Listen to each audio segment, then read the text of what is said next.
Algebraic expression पढ़ेंगे जो कि एनसीईआरटी का चैप्टर 2 है और अलग अलग प्रकाशन के बुक्स में अलग अलग चैप्टर के नाम अलग अलग वो चैप्टर का नाम नहीं हो सकता है। तो फिलहाल हम लोग अलजेब्रिक एक्सप्रेशन को देखेंगे, ठीक है। तो एक होता है अलजेब्रिक एक्सप्रेशन, ठीक है। एक होता है अलजेब्रिक एक्सप्रेशन और एक होता है अलजेब्रिक इक्वेशन। अलजेब्रिक इक्वेशन, तो सबसे पहले हम लोग क्या करेंगे, सबसे पहले हम लोग अलजेब्रिक एक्सप्रेशन को समझेंगे। अलजेब्रिक एक्सप्रेशन को समझ जाएंगे तो उसमें थोड़ा सा फेरबदल करके हम लोग अलजेब्रिक इक्वेशन को बनाते हैं, ठीक है। तो अलजेब्रिक एक्सप्रेशन क्या होता है, इसको कैसे फॉर्म करते हैं, सभी को हम लोग कर देखते हैं। तो देखिए अलजेब्रिक एक्सप्रेशन जो भी होता है वो दो चीजों से या तीन चीजों से मिलकर बना होता है। सबसे पहला होता है आपका वेरिएबल्स, सबसे पहला आपका वेरिएबल्स होता है। सेकेंड नंबर पे होता है आपका कांस्टेंट, सेकेंड नंबर पे होता है कांस्टेंट, और थर्ड नंबर पे होता है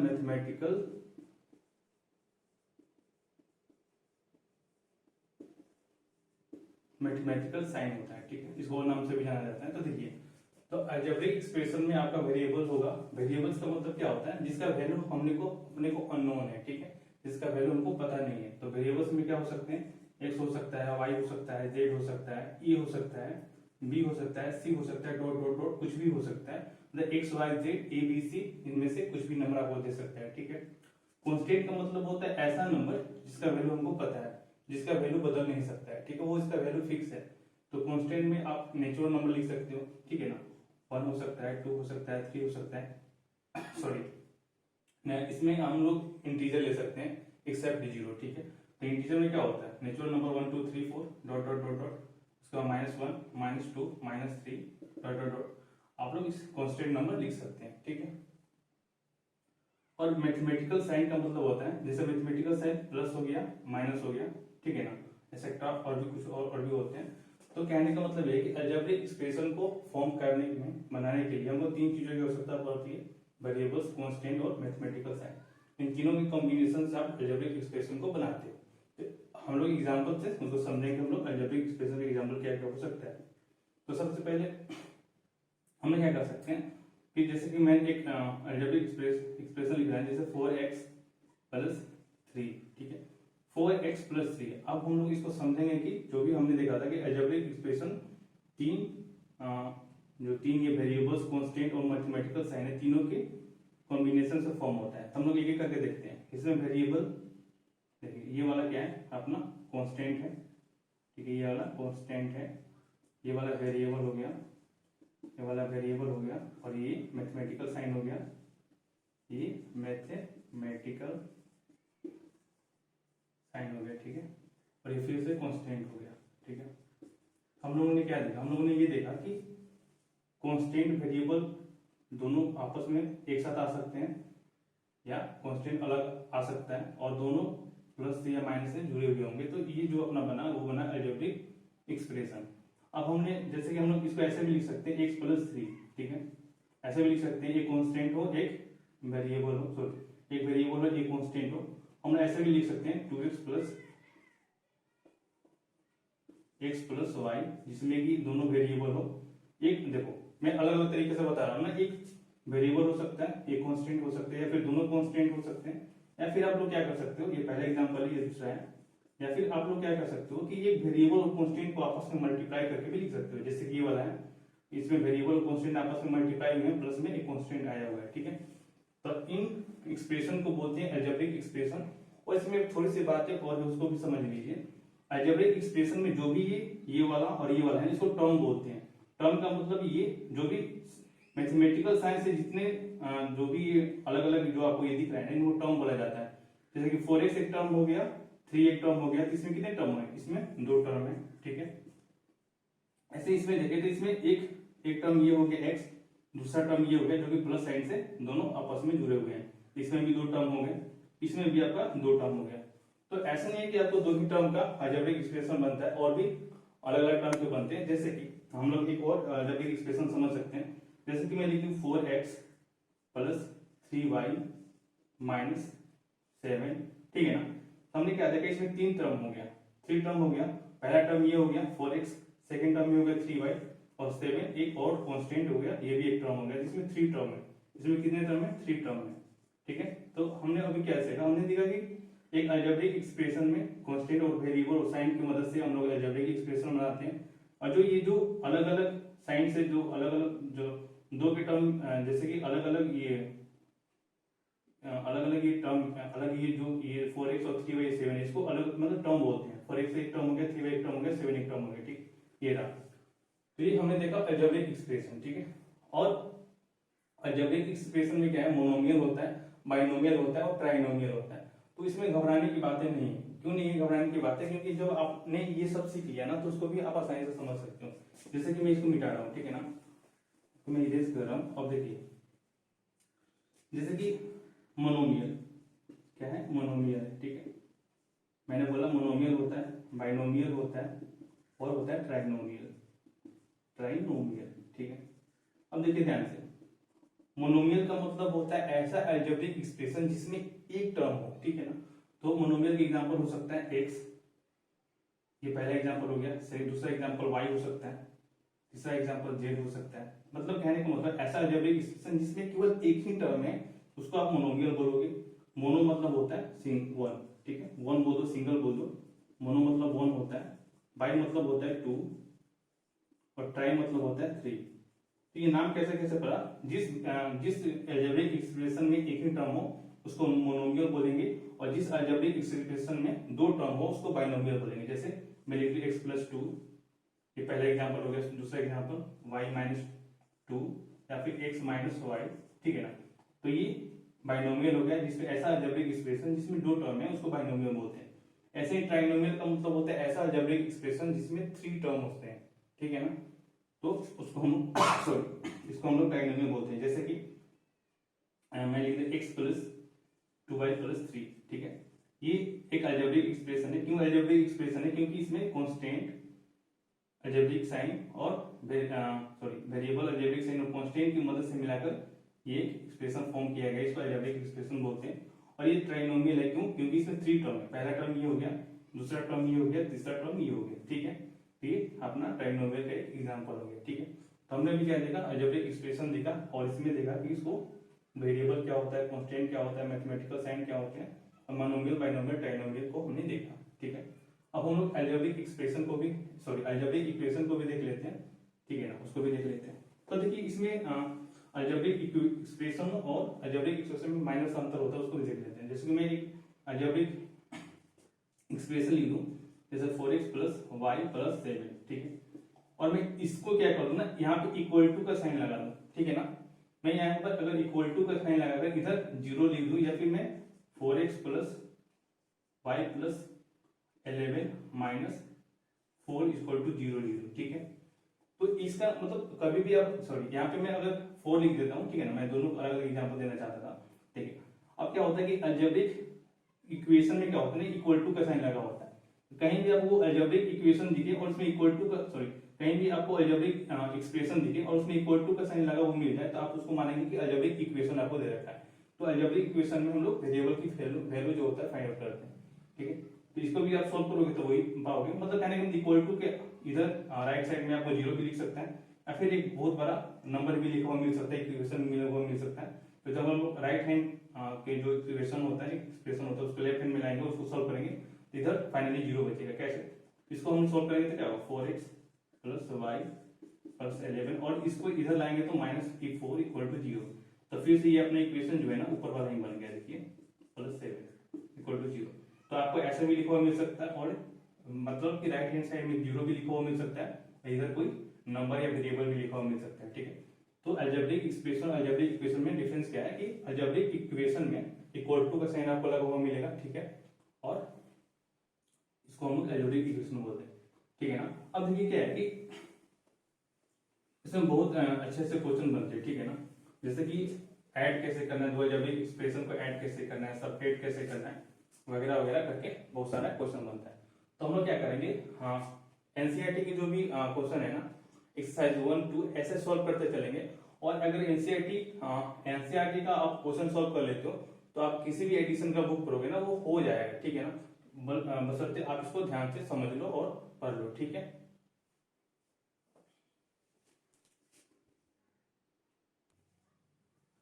ठीक है, तो मैंने बोला था कि एक्सरसाइज 1.1 से शुरू करेंगे। तो एक्सरसाइज 1.1 में कुछ खास नहीं दे रखा है ना, तो उसको हम लोग देख लेते हैं कि एक्सरसाइज 1 में कौन कौन से क्वेश्चन को हम लोग देख सकते हैं। तो एक्सरसाइज 2.2 को हम लोग उसको सोल्व करेंगे, ठीक है। तो इसको देख लेता हूँ, ठीक है। तो एक्सरसाइज 2.1 में क्या दे रखा है, जैसे कोई सा भी क्वेश्चन जो आपको जैसे कि मैं एक ले लेता हूँ 3.7 प्लस एक्स इक्वल टू 17/7 है। यहाँ का क्वेश्चन नंबर कौन सा है, ये क्वेश्चन नंबर आपका 4 है। और मैं एक और क्वेश्चन लूंगा, जैसे क्वेश्चन नंबर 8 को लूंगा, ठीक है। और कोई हार्ड ऐसा क्वेश्चन जो आपको हार्ड लग सकता है, नहीं, यही दो क्वेश्चन है जो आपको मुश्किल लगेंगे। और बाकी तो आप इसको अगर सोल्व कर लेते हो तो बाकी को सोल्व कर लोगे। 1.6 इक्वल टू y 1.5। तो बच्चों ये बताओ कि ये अलजेब्रिक एक्सप्रेशन नहीं है, ये अलजेब्रिक इक्वेशन है। अलजेब्रिक इक्वेशन में हमको वेरिएबल्स की वैल्यू फाइंड आउट करनी होती है। यहाँ पे वेरिएबल आपको x दे रखा है, मतलब कि इसको आपको सॉल्व करके x का वैल्यू फाइंड आउट करना है। तो देखो कैसे करोगे। आप क्या करोगे कि वेरिएबल को एक साथ और कांस्टेंट को एक साथ रखने का कोशिश करते हैं। जैसे जो ये वेरिएबल जो है कि लेफ्ट हैंड साइड है ना, तो वेरिएबल को लेफ्ट हैंड साइड रहने देते हैं और जो भी कांस्टेंट है उसको राइट हैंड साइड ले जाते हैं। तो 17/7, और ये जब ये 3/7 जो है ना वो राइट साइड आएगा तो माइनस का 3/7 हो जाता है। अब आपको बातें ध्यान रखने की क्या है कि एक साइड से दूसरे साइड हम जब इंटरचेंज करते हैं तो प्लस जो होता है वो माइनस में चेंज हो जाता है और माइनस जो है वो प्लस में चेंज हो जाता है, ठीक है। और डिवाइड जो है मल्टीप्लाई में चेंज हो जाता है और मल्टीप्लाई जो है वो डिवाइड में चेंज हो जाता है। तो ये वाला आपको आगे जाकर देखने को मिलेगा या फिर इसी में देखने को मिल सकता है। ताकि ये आपको ध्यान रखना है कि जब हम लोग एक साइड से दूसरे साइड जाते हैं, फ्रॉम वन साइड टू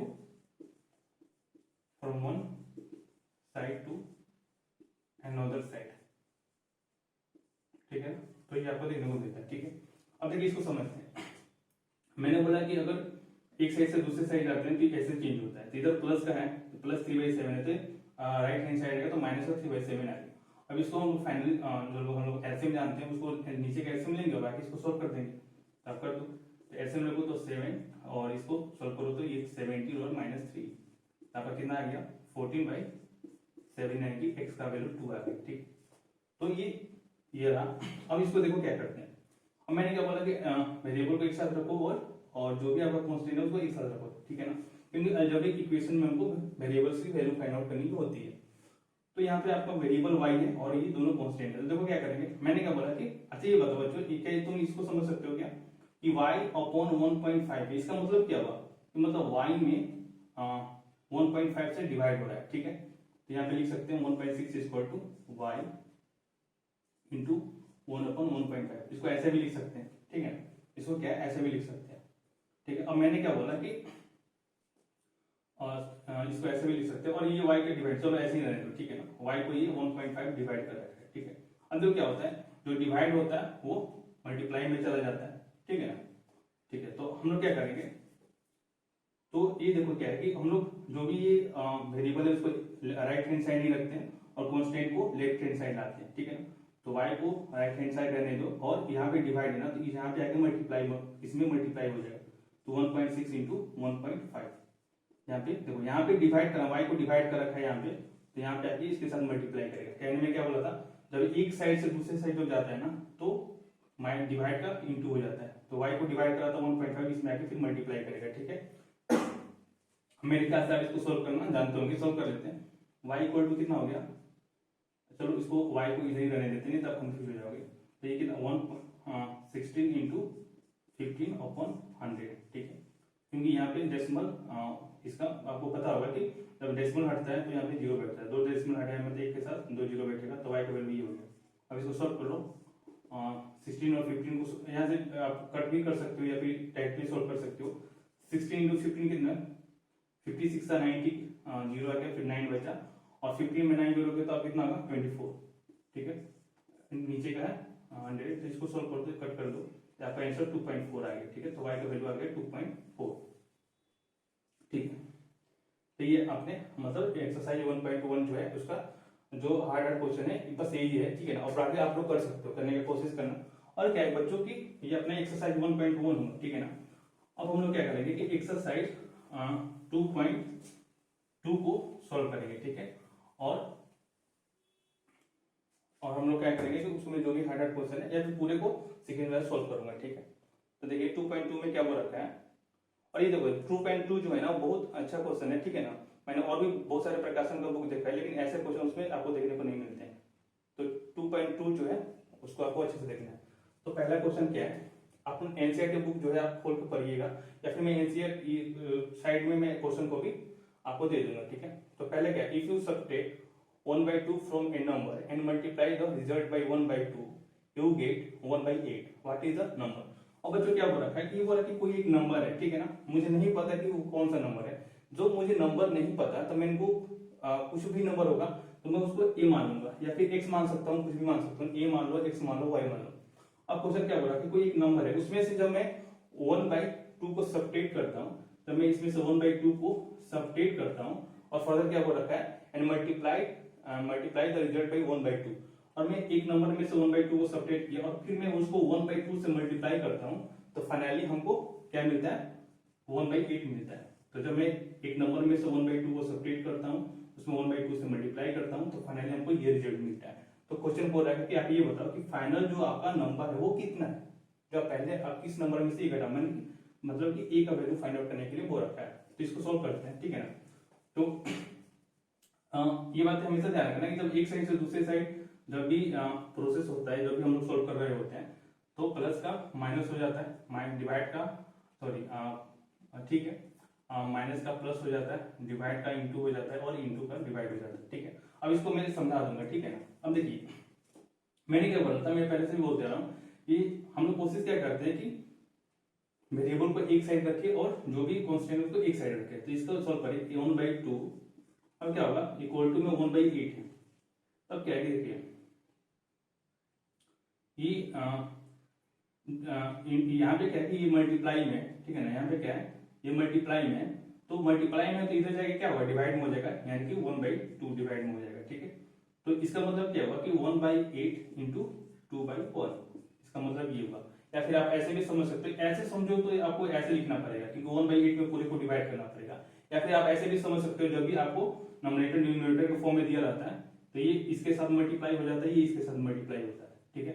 तो फिर यहाँ पे भी यही बनेगा, अगर आप इसको ऐसे सॉल्व करते हो तो 1/8, ये 2 1 के साथ और ये इसके साथ, ठीक है। मतलब जाके रिवर्स हो जाता है, रिवर्स होकर मल्टीप्लाई हो जाता है। आप ऐसे भी समझ लो या फिर इस कॉन्सेप्ट से भी समझ सकते हो। फाइनली कॉन्सेप्ट यही होता है, ठीक है ना। हम उसको शॉर्टकट कर में जो टीचर जो है ऐसे बताते हैं, फाइनली अपना कॉन्सेप्ट ये होता है, ठीक है। इसको सॉल्व करो, a - 1/2, और जब इसको सॉल्व करोगे तो कितना बचेगा, 1/8 इंटू 2/1। और जब भी ऐसे नॉमिनेटर डिनोमिनेटर जब भी ऐसे एक्सप्रेशन बनता है, तो उसको देखो, जब भी आपको a/b अपॉन d/c मिले, तो ये a/b इंटू c/d हो जाता है, ठीक है ना, नीचे वाला ऊपर, और ये रिवर्स होकर मल्टीप्लाई हो जाता है, ठीक है। अब इसको सॉल्व करो, तो a - 1/2 इक्वल टू कितना बचेगा, 1/4। अब मैंने क्या बोला था, वेरिएबल को एक साथ रखो, कांस्टेंट को एक साथ रखो, क्वेश्चन सॉल्व हो जाएगा, कर दो। अब यहाँ पे 1/4 है, तो मैं यहाँ पे माइनस का है, माइनस का 1/2, मैं एक साइड से दूसरी साइड ले जाऊंगा तो ये प्लस का 1/2 हो गया। अब एलसीएम लो, सॉल्व कर दो, एलसीएम कितना आएगा, 4 आएगा, और बाकी सॉल्व करोगे तो आप यहाँ पे 4, यहाँ पे 2, ये 6/4, यानी कि 3/2 आपका आंसर आएगा, ठीक है। तो इसको देखो, मैं बार बार बोल रहा हूँ, एक्सरसाइज 2.2 जो है वो अच्छा क्वेश्चन है, और इसको आपको अच्छे से सोल्व करना है, समझ के सोल्व करना है। मैं कॉन्सेप्ट भी साथ साथ बताते जा रहा हूँ, बजाय रटवाने के। आप इसको रट भी सकते हो जो ऐसा होता है, तो बाकी सब ये रहा, ठीक है। अब ये अपना रहा एक्सरसाइज 2.2 का क्वेश्चन नंबर, ये क्वेश्चन नंबर 1 था, ठीक है। अब ये आपने लिख लिया होगा, इसको अच्छे से समझ लिया होगा, नोट डाउन कर लो, पॉज कर लो। इसके बाद हम लोग क्वेश्चन नंबर 2 को सोल्व करते हैं, ठीक है। और देखिए मैं क्वेश्चन सोल्व कर रहा हूँ, आपको अगर अच्छा लगे तो कमेंट करो, मैं अलग अलग और भी क्वेश्चन डालूंगा, ठीक है। ठीक है, एक्सरसाइज क्वेश्चन 2 को देखते हैं। देखिए क्या बताता है, the perimeter of a rectangle swimming pool is 154 metre, its length is 2 metre more than twice the breadth, what is the length and the breadth of the pool. तो क्वेश्चन नंबर 2, देखो बच्चों रेक्टेंगल क्या होता है, rectangle होता है कि rectangle is a quadrilateral, ठीक है ना, जिसमें 4 साइड होते हैं, और जो आमने सामने के जो ये साइड होते हैं ना वो इक्वल होते हैं। जैसे कि ये जो साइड है ना, जैसे A B C D, A B जो है ये आपका डी सी की इक्वल है, और ए डी जो है वो बी सी की इक्वल होता है, ठीक है। आमने सामने के साइड इक्वल होते हैं। आमने सामने की जो साइड होता है वो पैरेलल भी होता है, मतलब कि ए बी जो होता है, देखो यहाँ पे मैं लिख देता हूँ A B equal to D C और A D equal to B C. मतलब आमने सामने की जो साइड होते हैं वो आपके इक्वल होते हैं और आमने सामने की जो साइड होते हैं वो पैरेलल होते हैं, ठीक है। मतलब A B parallel to D C, ठीक है, और A D parallel to B C, ठीक है। और प्रत्येक एंगल 90 डिग्री का होता है, ठीक है। प्रत्येक एंगल क्या होता है, 90 डिग्री का होता है। और देखो बच्चों, इसको हम लोग क्या बोलते हैं, इसको हम लोग लेंथ बोल देते हैं और इसको बोलते हैं ब्रेथ, ठीक है। और पेरीमीटर ऑफ रेक्टेंगल क्या होता है, अगर आप पेरीमीटर ऑफ आपको पता नहीं है तो मैं लिख देता हूँ। पेरीमीटर ऑफ रेक्टेंगल जो होता है आपका क्या होता है, 2 into length plus breadth. Area क्या होता है, एरिया का अगर इसमें जिक्र नहीं है मैं बता देता हूँ, लेंथ इंटू ब्रेथ होता है, ठीक है। अब देखिए छोटा सा और बात बता देता हूँ, आपको अगर पता नहीं है तो। पेरीमीटर होता है क्या है, पेरीमीटर का मतलब होता है जो भी आपको आकृति दी हुई है ना, उसको बाहर जो हम उसको बनाएंगे ना, तो कितने एरिया हम लोग कवर कर रहे हैं। ये बाहर से जो ये आकृति है ना, वो कितने लेंथ से मिलकर बना हुआ, मतलब कि पेरीमीटर का बाहर का लेंथ हम लोग ऐड करते हैं। देखो यहाँ पे ए बी प्लस, अगर यहाँ से चलो तो A B plus B C, फिर यहाँ से यहाँ डी सी प्लस ये फाइनली ए डी, ठीक है। अब तो ये बताओ, ए बी को हमने क्या माना है, लेंथ। हमने बोला कि आमने सामने की जो साइड होती है वो बराबर होता है। ए बी का वैल्यू एल हो गया और ये आपका बी सी क्या है, बी सी ब्रेथ, ये भी ब्रेथ होगा तो एल, ये बी सी का वैल्यू बी हो गया, डी सी का वैल्यू एल और ए बी का वैल्यू बी। तो फाइनली इसको आप देखोगे तो क्या होगा, 2 एल प्लस 2 बी, 2 कॉमन ले लोगे तो 2 इंटू एल प्लस बी। हमने इसको प्रूव भी कर लिया कि आपका पेरीमीटर का जो फॉर्मूला होता है 2 इंटू एल प्लस बी वो कैसे आता है, ठीक है। अब हमने ये देख लिया, अब हम लोग क्वेश्चन नंबर 2 पे वापस आएंगे और क्वेश्चन नंबर 2 को हम लोग समझते हैं। तो क्वेश्चन नंबर 2 फाइनली क्या है, आप इसको लिख लीजिएगा, अगर नहीं लिखा है तो आप इसको पीछे जाकर फिर से इसको देखकर यूट्यूब पे ये करिएगा, ठीक है। अब क्वेश्चन क्या बोल रखा है कि the perimeter of rectangle swimming pool is 154, मतलब कि जो पेरीमीटर का वैल्यू आपको दे रखा है, पेरीमीटर का वैल्यू जो है वो आपका 154 है, ठीक है। अब क्या बोल रखा है, its length is 2 metre more than twice the breath.